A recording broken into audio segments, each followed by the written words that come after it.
Bonjour, aujourd'hui je vous explique comment j'utilise les pierres et les cristaux pour harmoniser ma maison, mais également lors de mes méditations. Tout d'abord, les pierres et les cristaux sont faits de la même chose que les êtres vivants, c'est-à-dire d'énergie. Depuis tout temps, on les utilise pour guérir les maux, que ce soit émotionnels, physiques ou mentaux. La formation de ces cristaux se passe dans la couche terrestre durant des millions d'années, due à la chaleur et à la pression. Et la structure atomique interne de ces cristaux, par exemple du cristal de quartz, est connue pour être la structure la plus stable que l'on puisse trouver dans la matière. C'est la raison pour laquelle on utilise les cristaux dans la technologie moderne. C'est le cas par exemple des montres à quartz qui vont vibrer à une fréquence très précise et très stable qu'on appelle l'effet piézoélectrique, ou alors les ordinateurs où par exemple on trouve des cristaux dans les puces, ou les téléphones portables et les télévisions où tous les écrans vont être faits avec des cristaux liquides. Ces cristaux sont vraiment très puissants et peuvent littéralement altérer les champs électromagnétiques et énergétiques qui nous entourent. C'est la raison pour laquelle ils vont avoir un effet également sur le corps humain. La structure de chaque cristal varie en fonction de l'environnement dans lequel il s'est formé. C'est la raison pour laquelle chaque type de cristal va vibrer à une fréquence différente et va posséder des propriétés différentes. Les pierres peuvent ainsi nous aider à magnifier ce sur quoi nous avons projeté nos attentions afin de permettre à nos rêves les plus fous de se réaliser. Pour utiliser ces pierres et ces cristaux, vous pouvez soit les placer directement sur les différents chakras de votre corps, ou bien vous pouvez les garder dans la main pendant une méditation, les placer peut-être sous votre oreiller, si ce sont des cristaux par exemple qui ont un bénéfice pour le sommeil. Il est aussi possible de les porter dans vos vêtements, alors tout dépend de la taille du cristal. Si c'est un petit cristal, vous pouvez le placer dans votre vêtement ou peut-être dans votre poche. Ce sera sûrement plus difficile pour des pierres un petit peu plus grosses. Il est également possible de les placer dans l'eau que vous buvez en les ayant bien nettoyées au préalable, ou également dans le bain. Certaines marques de cosmétiques mettent même des cristaux dans leurs produits. Il est également possible de placer un cristal ou une pierre sur un message ou sur une intention que vous aurez inscrite sur un bout de papier pour en augmenter la probabilité de manifestation.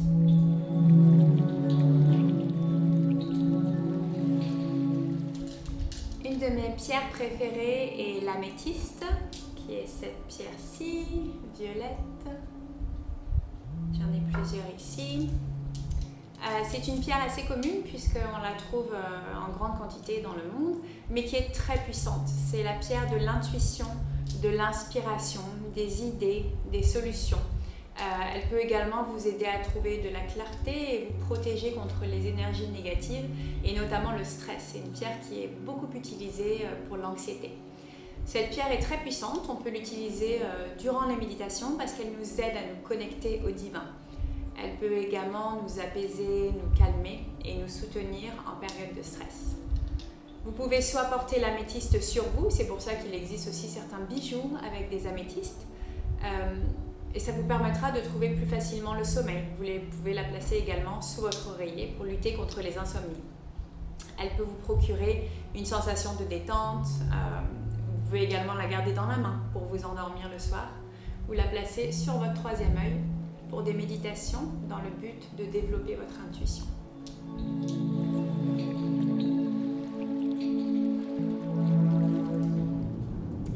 Le quartz rose peut être de couleur rose clair ou un petit peu plus foncé, et elle est considérée comme la pierre de l'amour universel.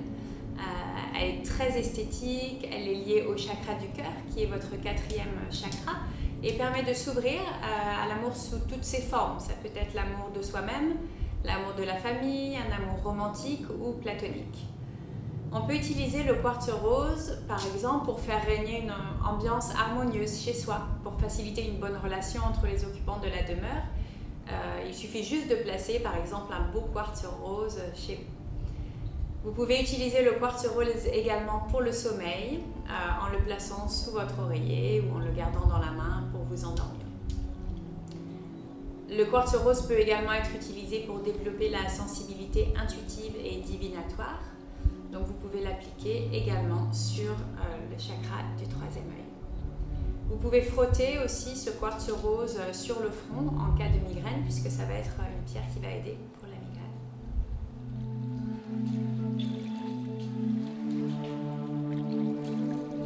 Le cristal de roche ou bien le quartz transparent, qu'on peut appeler en anglais clear quartz, est une pierre très puissante et peut-être la plus connue et la plus répandue, puisqu'elle va amplifier l'énergie et amplifier l'effet des autres cristaux.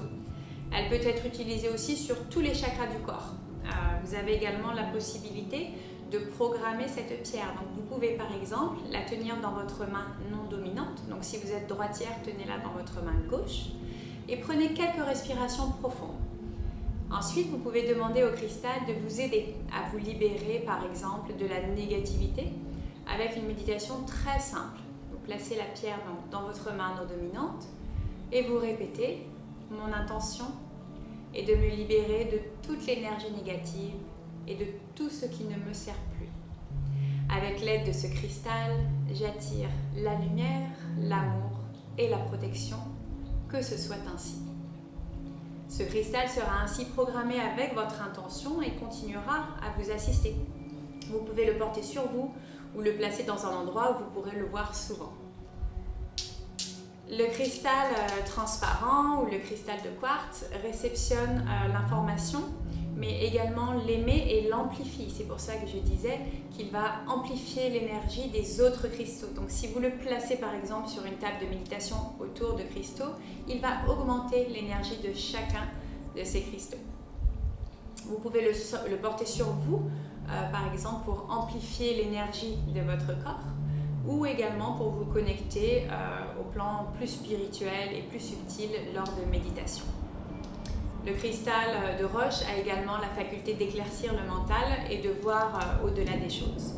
Vous pouvez placer ce cristal dans votre eau à boire en l'ayant bien nettoyé au préalable pour booster votre champ énergétique.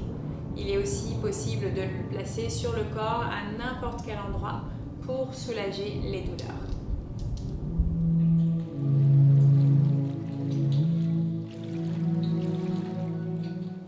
Enfin, la citrine, qui est la pierre solaire qui rayonne la joie qui est en chacun et active également la bonne humeur. Donc elle peut aller de la couleur jaune à la couleur un petit peu plus orangée. C'est une pierre qui va venir purifier les chakras. Elle a une forte action sur le plexus solaire et sur le sacré. La citrine va remettre l'ego à sa juste place pour calmer son excès. On en a besoin parfois. Elle active également le chakra couronne et ouvre l'intuition. C'est un cristal qui attire l'abondance sous toutes ses formes, la prospérité et la réussite dans les projets. On l'appelle la pierre par exemple de la confiance en soi, puisqu'elle va aider à dépasser ses peurs et ses phobies. On peut la placer par exemple sur la tête, qu'on appelle le chakra couronne ou crown chakra, pour l'inspiration.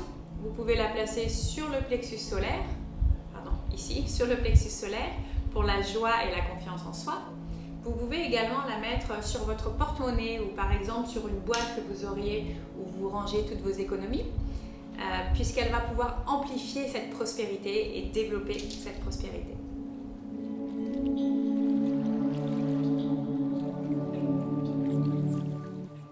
Voilà, c'était donc mes 4 pierres préférées que j'utilise le plus souvent. Maintenant, je vais vous expliquer comment nettoyer et recharger ces pierres et ces cristaux. Donc tout d'abord, quand vous achetez des cristaux, il va falloir les purifier. Donc à l'acquisition, vous pouvez les placer d'abord sous l'eau, soit dans une bassine, avec de l'eau de préférence de source ou de l'eau de pluie que vous aurez récupérée. Vous pouvez également les purifier à la sauge. Donc vous voyez ici mon bâton de sauge qui fume. Donc c'est une très belle manière de purifier vos cristaux. Donc vous allez envelopper tous ces cristaux avec la fumée de la sauge pour les purifier. Donc ça, vous pouvez le faire à l'achat, mais également de façon occasionnelle, à chaque fois que vous en ressentez les besoins, puisque les cristaux et les pierres vont absorber les énergies et les vibrations, donc de temps en temps, il va falloir les nettoyer. Vous pouvez également recharger vos cristaux en les plaçant sous la lumière de la pleine lune, en prenant bien soin de les récupérer avant que le soleil se lève, donc avant la lumière du soleil. Et donc ils vont emmagasiner l'énergie de la pleine lune. Une autre manière de purifier vos cristaux, vous pouvez peut-être les enterrer sous la terre, donc en prenant bien soin de faire une petite marque pour pouvoir les retrouver, ou les placer sous l'eau, comme je vous disais. Vous pouvez également utiliser des bâtons de bois Palo Santo, donc qui est un bois sacré, pour le purifier de la même manière que la sauge.